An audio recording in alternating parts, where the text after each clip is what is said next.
Hello everyone, it's Seth, probably better known as Saffron Olive, and it's time for another instant deck tech. If you want to see this deck in action, take a minute, click the like button, the subscribe button, leave a comment, anything you can do to support this deck, because at the end of the week, whichever one is most popular will get made into videos.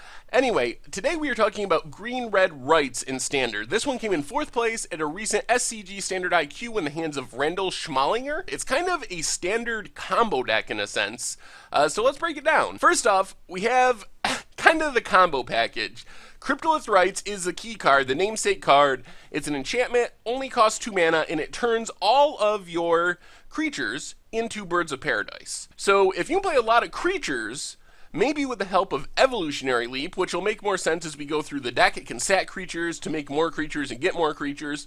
You can play huge finishers like Dragonlord Atarka and Ulamog the Ceaseless Hunger really early in the game, turn 4, turn 5, and hopefully that's good enough to win the game if you can play a 7-drop or a 10-drop on turn 4 or turn 5. And there's a lot of creatures that make multiple creatures. These ones not only are good with Cryptolith Rites, so take for example Scion Summoner. When it enters the battlefield, not only do you get a 2/2, you also get a 1/1 Scion token.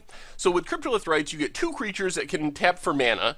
Plus, you can Evolutionary Leap away one of those and maybe hit another Scion Summoner or a Thopter Engineer, which also makes 2 creatures, or a Pian Karen Nalaar, which makes 3 creatures, and make even more mana that way. So you're sacking 1 creature to get 2 creatures, which is actually netting you mana as the process goes along, because you're getting more and more creatures to tap with Cryptolith Rites. And also worth noting, with the Scions, they actually produce 2 mana, because the Scion can itself tap for mana, and then its sacrifice ability can be used to add another mana. So this deck turns Eldrazi Scion creatures into creatures that can actually produce 2 mana instead of 1, which is pretty powerful.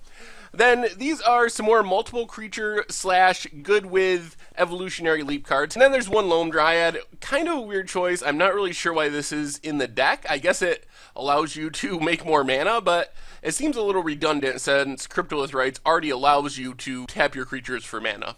So that's actually the deck.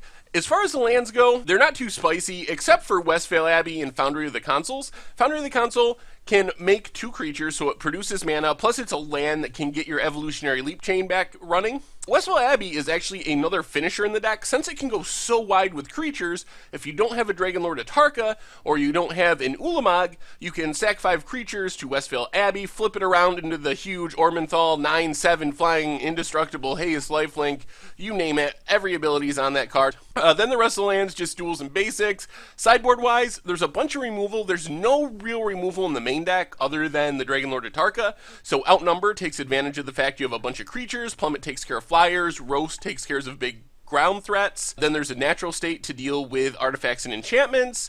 And then kind of the plan B, Nissa can come in to take advantage of the fact you can go so wide. It also makes plant tokens, which you can tap to Cryptolith Rites, an additional From Beyond, and that's the deck. So anyway, Green-Red Rites seems pretty sweet. I like that Cryptolith Rites is actually seen play in Standard. It's a cool combo. This is an early build of the deck since it's the first week of Shadows over Innistrad Standard. I'm sure it can be more refined as it goes along. Maybe it'll even show up at the Pro Tour. Who knows?